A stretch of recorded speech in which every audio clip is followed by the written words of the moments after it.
नमस्कार, दिन भर की बड़ी खबरों में आपका स्वागत है। मैं हूं परवीन। आज इस बुलेटिन में बात होगी कांग्रेस के घोषणा पत्र से परेशान बीजेपी की, छत्तीसगढ़ और मिजोरम में पहले चरण के मतदान की तैयारियों की, केदारनाथ धाम पहुंचे राहुल गांधी की, राजस्थान में उम्मीदवारों की लिस्ट पर मचे सियासी घमासान की, साथ ही जानेंगे महुआ को लेकर क्या है बीजेपी का अगला कदम, और बुलेटिन के आखिर में बात होगी डीके शिव कुमार की। इसके साथ ही और भी कई बड़ी खबरों से आपको करवाएंगे रूबरू, लेकिन तमाम बड़ी खबरों से पहले एक नजर सुर्खियों पर। बिहार में जातिगत जनगणना को लेकर अमित शाह के बयान पर डिप्टी सीएम तेजस्वी यादव ने दिया करारा जवाब। कहा, बिहार पर भरोसा नहीं तो केंद्र खुद करवा ले जातिगत जनगणना।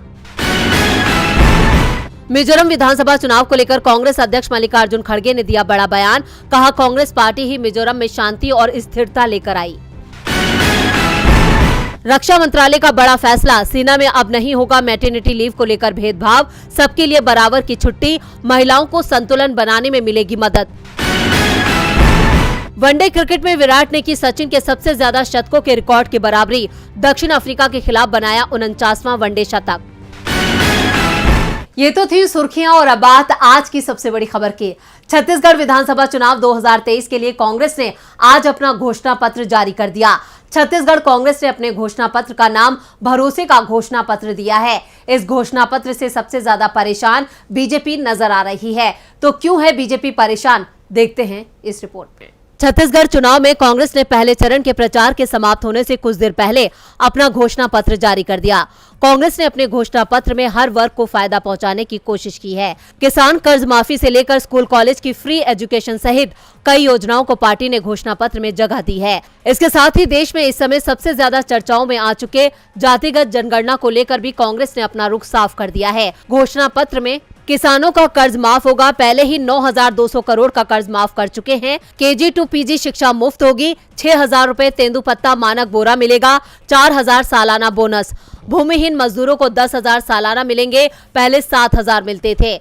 2640 अभी धान मिल रहा है, इसके बाद 3200 रुपए प्रति क्विंटल धान खरीदी जाएगी। बिजली 200 यूनिट प्रति माह फ्री है, 50 लाख उपभोक्ताओं को मिलेगा लाभ। 500 रुपए की सब्सिडी सिलेंडर लेने पर हर महिला के खाते में जमा हो जाएगा। 17,50,000 लोगों को मुख्यमंत्री आवास योजना के तहत आवास देंगे। बीपीएल परिवारों को 10 लाख तक मुफ्त इलाज डॉक्टर खूबचंद बघेल स्वास्थ्य योजना के तहत। सभी सरकारी स्कूल अपग्रेड होंगे, स्वामी आत्मानंद स्कूल में परिवर्तन होंगे। महिला स्वयं सहायता समूह का कर्ज भी माफ होगा। छत्तीसगढ़ में जातिगत जनगणना होगी। इस दौरान सीएम बघेल ने कहा कि हमारे घोषणा से बीजेपी घबरा गई है, उनकी गारंटी पर कौन भरोसा करेगा, जुमलेबाज की बातों पर विश्वास नहीं किया जा सकता। कांग्रेस ने छत्तीसगढ़ में एक तीर से कई निशाने लगाए हैं, जिससे बीजेपी मुश्किल में है। इधर छत्तीसगढ़ की 20 सीटों पर महीने भर चला चुनाव प्रचार थम चुका है। 7 नवंबर को राज्य में पहले चरण में 40,78,000 से ज्यादा मतदाता अपने मतों का इस्तेमाल करेंगे। तो कहां होगा मतदान, देखते हैं इस रिपोर्ट में। छत्तीसगढ़ विधानसभा चुनाव के पहले चरण की 20 सीटों पर 7 नवंबर को वोटिंग होगी। इसकी तैयारी लगभग पूरी हो चुकी है। मैदान में कुल 223 उम्मीदवार भाग्य आजमा रहे हैं। चुनाव प्रचार थम चुका है। कुछ जगह सुबह 7 बजे से दोपहर 3 बजे तक, तो कुछ जगह शाम 8 बजे से शाम 5 बजे तक मतदान होगा, और इसकी वजह नक्सल प्रभावित संवेदनशील इलाके हैं। यहाँ मतदान केंद्रों पर 3 बजे तक वोटिंग होगी। 10 जिलों को इसमें शामिल किया गया है, और इन जिलों का नाम है मोहला, मानपुर, अंतागढ़, भानुप्रतापपुर, कांकेर, केशकाल, कोंडागांव, नारायणपुर, दंतेवाड़ा, बीजापुर और कोंटा। तो वहीं 10 जिले ऐसे हैं जहां शाम 5 बजे तक वोटिंग होगी, और उन जिलों का नाम है डोंगरगांव, खुज्जी, बस्तर, जगदलपुर, पंडरिया, कवर्धा, खैरागढ़, डोंगरगढ़, राजनांदगांव और चित्रकोट। पहले चरण में कुल 223 उम्मीदवार चुनावी समर में अपना दमखम दिखाएंगे। इनमें 198 पुरुष और 25 महिलाएं हैं। वोटर्स की भूमिका भी अहम होगी। पहले दौर के लिए 40,78,681 मतदाता अपने मताधिकार का इस्तेमाल करेंगे। इनमें 19,93,937 पुरुष, 20,84,675 महिला मतदाता और 69 थर्ड जेंडर मतदाता शामिल है। पहले चरण के चुनाव के लिए कुल 5,304 मतदान केंद्र बनाए गए हैं। इसके साथ ही मिजोरम में भी सभी 40 सीटों पर 7 नवंबर को ही मतदान किया जाएगा। पहले चरण में छत्तीसगढ़ और मिजोरम में मतदान है। इधर चुनावों के बीच राहुल गांधी की भारत जोड़ो यात्रा का सिलसिला जारी है। 5 राज्यों के विधानसभा चुनावों में कांग्रेस के लिए जोरदार प्रचार करने के बाद राहुल गांधी आज अचानक केदारनाथ धाम पहुंच गए, जहां रुद्राक्ष की माला पहनाकर उनका स्वागत किया गया। केदारनाथ जाने का क्या है राहुल का मकसद, देखते हैं इस रिपोर्ट में। राहुल गांधी ने अपनी भारत जोड़ो यात्रा से देश की सियासी हवा का रुख कांग्रेस की तरफ मोड़ दिया है। भारत जोड़ो यात्रा न सिर्फ राहुल गांधी के लिए टर्निंग पॉइंट साबित हुई है, बल्कि कांग्रेस की मजबूती में भी इस यात्रा की बड़ी भूमिका है। वहीं राहुल गांधी भी कई बार कह चुके हैं कि उनकी भारत जोड़ो यात्रा जारी है। इसी कड़ी में आज राहुल गांधी केदारनाथ पहुंचे हैं। 5 राज्यों में जारी विधानसभा चुनावों की गहमागहमी के बीच कांग्रेस नेता का केदारनाथ धाम में जोरदार स्वागत हुआ। वो यहां 2 रातें बिताएंगे और मंगलवार दोपहर को राहुल गांधी वापस लौटेंगे। खबरों के मुताबिक राहुल गांधी आज दोपहर 12 बजे दिल्ली से देहरादून के जॉली ग्रांट एयरपोर्ट पहुंचे थे, जहां से वो हेलीकॉप्टर के जरिए केदारनाथ पहुंचे। राहुल ने इस दौरान पूजा करने के साथ ही श्रद्धालुओं, पंडा, पुरोहितों से मुलाकात की। राहुल गांधी ने यहां रुद्राभिषेक किया। राहुल गांधी बीते दिनों स्वर्ण मंदिर दौरे की तर्ज पर केदारनाथ मंदिर के पास ही रात बिताएंगे। सूत्रों के अनुसार कांग्रेस पार्टी ने उनके कार्यक्रम को देश के अलग अलग हिस्सों में हुए उनके हालिया औचक दौरों की तरह ही देखा है। इस वजह से कार्यक्रम की सूचना प्रदेश संगठन को भी अनौपचारिक तौर पर ही मिल पाई। लेकिन इसके बावजूद राहुल के केदारनाथ दौरे में पूर्व प्रदेश अध्यक्ष गणेश गोदियाल मौजूद रहे। गोदियाल 1 नवंबर को ही केदारनाथ में यात्रा तैयारियों को देख आए थे और वो फिर शनिवार को केदारनाथ पहुंच गए थे। कांग्रेस प्रदेश अध्यक्ष करण मेहरा ने कहा है कि यह राहुल गांधी की निजी यात्रा है। बताया जा रहा है कि वो योग गुफा में भी ध्यान कर सकते हैं। वैसे राहुल गांधी के केदारनाथ पहुंचने की तस्वीरों को कांग्रेस ने सोशल मीडिया पर साझा किया है, जो तेजी से लोगों के बीच वायरल हो रही हैं। अब देखना दिलचस्प होगा कि राहुल गांधी कैसे केदारनाथ से ही बीजेपी के हिंदुत्व पर बड़ी चोट करते हैं। राहुल गांधी की इस यात्रा पर बीजेपी की नजरें बनी हुई हैं। नजरें तो राजस्थान पर भी लोगों की बनी हुई है। राजस्थान विधानसभा चुनावों के लिए कांग्रेस और बीजेपी दोनों ने अपने अपने उम्मीदवारों की एक सूची और जारी की है। राज्य में 6 नवंबर तक ही नामांकन पत्र जमा होंगे। ऐसे में बचे हुए उम्मीदवारों का नाम भी किसी वक्त घोषित हो सकता है। तो किसे मिला टिकट और किसका कटा पत्ता, देखते हैं इस रिपोर्ट में। राजस्थान में अब नामांकन पत्र जमा कराने की प्रक्रिया कुछ ही घंटे बाद पूरी हो जाएगी। ऐसे में सभी दल बची हुई सीटों पर अपने उम्मीदवारों का ऐलान कर रहे हैं। कांग्रेस ने 6वीं तो बीजेपी ने उम्मीदवारों की 5वीं सूची जारी कर दी है। देर रात को कांग्रेस की 23 उम्मीदवारों की सूची जारी हुई और इस सूची के साथ कांग्रेस हाईकमान ने अपनी ताकत का एहसास भी करा दिया। हाईकमान को आंख दिखाने वाले हवा महल सीट से विधायक और अशोक गहलोत सरकार में मंत्री डॉक्टर महेश जोशी का टिकट पार्टी ने काट दिया। यहाँ पर RR तिवारी को उम्मीदवार बनाया गया है। इसके अलावा कांग्रेस ने संगारिया विधानसभा सीट से अभिमन्यु पूनिया, भादरा विधानसभा सीट से अजीत बेनीवाल, डांता रामगढ़ से वीरेंद्र सिंह को मैदान में उतारा है। पार्टी ने भरतपुर विधानसभा क्षेत्र की सीट राष्ट्रीय लोक दल के लिए छोड़ दी, तो दूसरी ओर बीजेपी की लिस्ट में भी हाईकमान की ताकत दिखाई दी। वसुंधरा राजे सिंधिया की ओर से जयपुर की आदर्श नगर सीट पर पूर्व प्रदेश अध्यक्ष अशोक परमानी के टिकट पर दबाव बनाया गया था, लेकिन बीजेपी ने यहां रवि नैयर को टिकट दिया है। मावली से मौजूदा विधायक धर्म नारायण जोशी का टिकट काटकर नए चेहरे के तौर पर डॉक्टर KG पालीवाल को चुनाव मैदान में उतारा गया है। बीजेपी ने 2 सीटों पर उम्मीदवार भी बदले हैं। बीकानेर की कोलायत से बीजेपी पूनम कंवर भाटी की जगह उनके पोते अंशुमन सिंह भाटी को उम्मीदवार बनाया है। 12 अटरू से सारिका चौधरी की जगह राधेश्याम बैरवा को मैदान में उतारा गया है।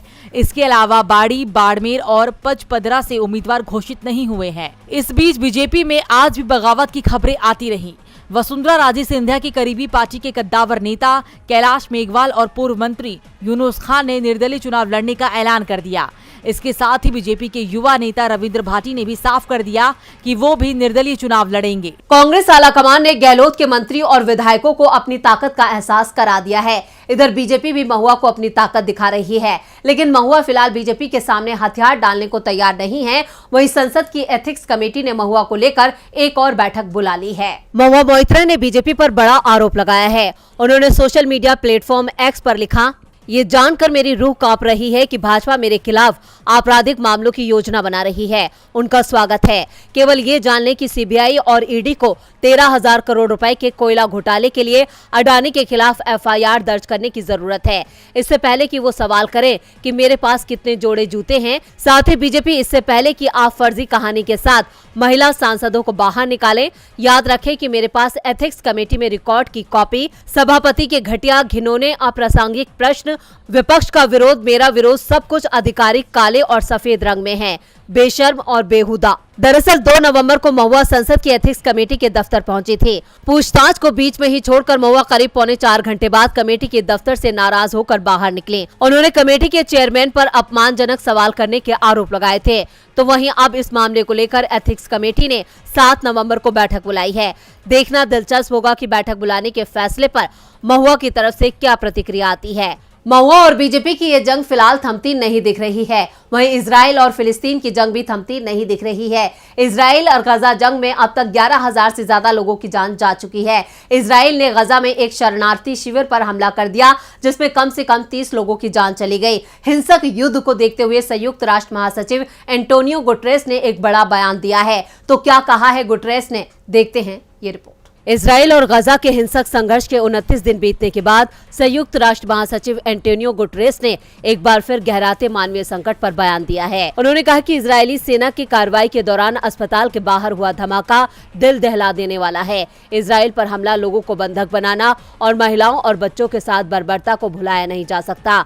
तो वही सोशल मीडिया एक्स पर उन्होंने लिखा कि गजा में मानवीय स्थिति भयावह है। मैं मानवीय युद्ध विराम और सभी बंधकों की तत्काल रिहाई के लिए अपनी अपील दोहराता हूं। प्रभाव रखने वाले सभी लोगों को युद्ध के नियमों का सम्मान सुनिश्चित करने, पीड़ा को समाप्त करने और संघर्ष को फैलने से रोकने के लिए इसे लागू करना चाहिए। तो वहीं कांग्रेस महासचिव प्रियंका गांधी ने दुनिया के नेताओं को लताड़ा है। उन्होंने सोशल मीडिया एक्स पर लिखा, ये शब्दों से परे भयावह और शर्मनाक है कि लगभग 10,000 नागरिकों, जिनमें से लगभग 5,000 बच्चे हैं, उनका नरसंहार किया गया है। पूरे परिवार को खत्म कर दिया गया, शरणार्थी शिविरों को निशाना बनाया गया है और फिर भी स्वतंत्र दुनिया के तथाकथित नेता फिलिस्तीन में नरसंहार का वित्त पोषण और समर्थन जारी रखे हुए हैं। युद्ध विराम सबसे छोटा कदम है जिसे अंतर्राष्ट्रीय समुदाय द्वारा तुरंत लागू किया जाना चाहिए, अन्यथा कोई नैतिक अधिकार नहीं बचेगा। गौरतलब है कि विदेश मंत्री एस जयशंकर ने कहा कि इजराइल पर 7 अक्टूबर को किया गया अटैक एक बड़ा कृत्य था, जो कि पूरी तरह से अस्वीकार्य है। इसके साथ ही फिलिस्तीन का भी एक मुद्दा है जिसे बातचीत के जरिए हल किया जाना चाहिए। और बुलेटिन के आखिर में बात कर्नाटक की। कर्नाटक में 5 महीने पहले ही चुनाव हुए थे। राज्य में कांग्रेस की सरकार बनी और बीजेपी की सत्ता से विदाई हो गई। सिर्फ विदाई ही नहीं हुई बल्कि उसकी जबरदस्त हार हुई थी। पार्टी की सीटें करीब आधी रह गई थी। कांग्रेस को राज्य की 224 सीटों में से 135 पर जीत मिली थी, लेकिन फिर भी एनडीए की ओर से कांग्रेस की सरकार को गिराने की कोशिश हो रही है, लेकिन ये कोशिश इस बार सफल होती नहीं दिखाई दे रही है। क्या है पूरी खबर, देखते हैं इस रिपोर्ट में। 5 महीने ही हुए हैं कर्नाटक में बीजेपी की सत्ता से विदाई को, लेकिन वो अभी से ही परेशानी में दिखाई दे रही है।